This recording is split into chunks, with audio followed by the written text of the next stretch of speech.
What's up everyone? Welcome back to the channel. Today's video is going to be about the new Charlotte Tilbury Bejewelled Eyes to Hypnotize palette that she launched for the holidays. I want to talk about it, review it, swatch it, show you all of the looks that you can create with the little trios she has in here, and compare it to some of her quads that I have as well. So if you want all the details, if this is on your wish list, you're on the fence about buying it, get all the details here. Let's go ahead and get started.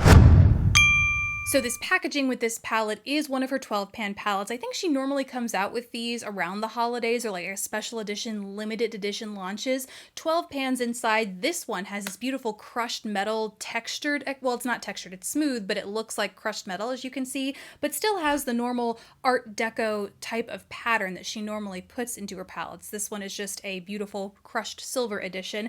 Open it up, you get a nice big mirror, and then inside you can see that these are organized by color story. Now let's get into those swatches because we know that's what we're all here for. So starting on the far left, the Happy Glow color story is a soft golden brown tone.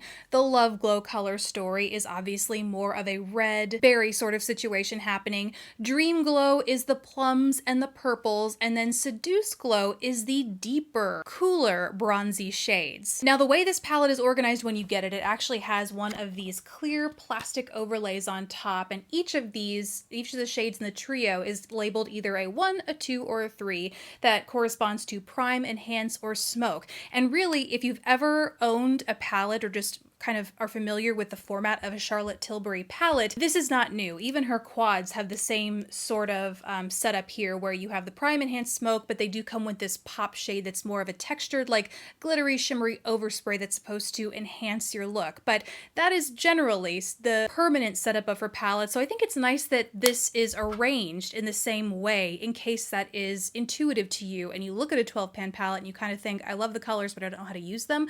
I do like that that's how she's arranged the color story. So the prime shade is one that, and this is according to her website, so you can go check out the technique there as well. The prime goes all over the lid. Sometimes, depending on how light the shade is, I even take it up to my brow bone as well because it's a great inner corner and brow bone highlight is too. Then the enhanced shade you use basically on the outer half of your eye. I like to take a brush, start patting it in the outer corner, and then fading it and blending it into the inner half of my eye.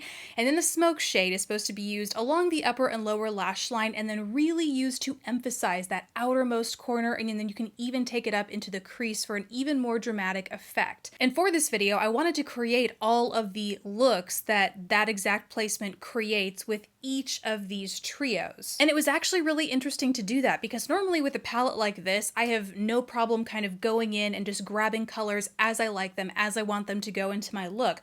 But when I actually sat down and used it according to the directions, I did find that it didn't always give me the intended or desired look. For example, this first trio all the way over here on the end, the lighter, more golden browns, the smoke shade is the same depth, if not lighter, than the other two shades with it. So you're really not doing a whole lot of smoking there, if you know what I mean. The same really could be said for Seduce Glow. This, the smoke shade in here isn't really any deeper than, in fact, it's lighter than the enhanced shade, the matte shade that you get in here that I used in my outer corner. And so when I would apply that to the smokier sections of my eye, I didn't notice all that much drama getting added from that. So that's not to say it's a bad palette, but I do hope for people that do lean on those guides for placement don't get frustrated when their look doesn't come out super smoky. You know what I mean?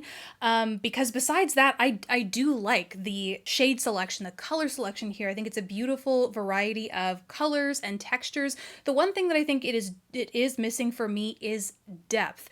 The deepest shades here are the smoke shade and the Love Glow. It's a really beautiful matte berry shade, and the smoke shade from the Dream Glow trio, this beautiful medium toned plum, and then again that same enhanced shade from the Seduce Glow trio, but none of these are really all that deep. You know what I mean? You're not going to get a super ultra dramatic eye look with any of these. And so I do find that lack of contrast a little limiting, But if you care less about that contrast, if you're not looking for a bunch of drama, you really just want some beautiful everyday shades for you and colorful shades that really, I think the combinations here make colorful shades very wearable. This might be a good palette for you, but that was the one thing that I realized if I took this palette traveling with me and I needed to create every single look under the sun, an ultra dramatic, high contrast look probably wouldn't be one of them, just given the lack of depth with some of these shades. The formula in this palette is really incredible, just buttery, smooth, whether they are, you know, more chunkier, look like chunkier shimmer, or matte. Across the board, the texture and color payoff on all of these is really, really beautiful. They're incredibly easy to work with, more so, I think, actually, than her quad shadows. So let's jump into those because I do want to compare some of the color stories that I have with what comes in this palette. Let's first start with the Seduce Glow Trio. That I found was kind of similar to the Dolce Vita quad color story, which, by the way, might not be called Dolce Vita anymore. She either changed it from this or to this, so the color story is still available, but it might not be called this anymore. I will link to what it is down below in case this appeals to you, because again, it is a similar color story to the Seduce Glow Trio, but there are no direct duplicate shades, and you do get the really pretty pop shade here that's just a gorgeous bronze glimmer that really adds a little bit of like special texture to the eyes, you know? Then there is the newest quad to me. I actually bought this when I bought the Bejewelled palette, and that's the Walk of No Shame palette, and this I know for a fact has been renamed. It used to be the Walk of Shame palette, I think, but now it's been relaunched along with the rest of the collection under the Walk of No Shame name. And this obviously is closest to the Love Glow Trio. And again, no exact dupes, but I have to say that I actually kind of prefer the trio, not just the formula of the trio, but the fact that this little quad from her could have been reduced to a trio. I don't love how close the Enhance and Smoke shades come together. Again, it makes for a real lack of pop when you layer them over each other. I just don't get a whole lot of additional drama, I don't find, by using and layering the Smoke shade over the Enhance shade. So I do think this could have been consolidated into a trio, which is exactly what the Love Glow Trio does in this palette. And then last up is the Vintage Vamp quad that I have here, and this is surprisingly close to Dream Glow. When you look inside the pan, it kind of looks like more purpley taupes and less overall purple, but compared to the Dream Glow section, they're very, very similar, which hopefully makes the Dream Glow section a little bit more wearable for people. I feel like people are going to see this palette, see the berry, see the purple, and maybe think it because of that it's not for them. But when you really put it in the context of a purple-toned neutral palette, you find they are not too far off. And I think you will wear those purples more than you might think you would once you really get them working in your everyday makeup routine. They are just so beautiful, but so wearable.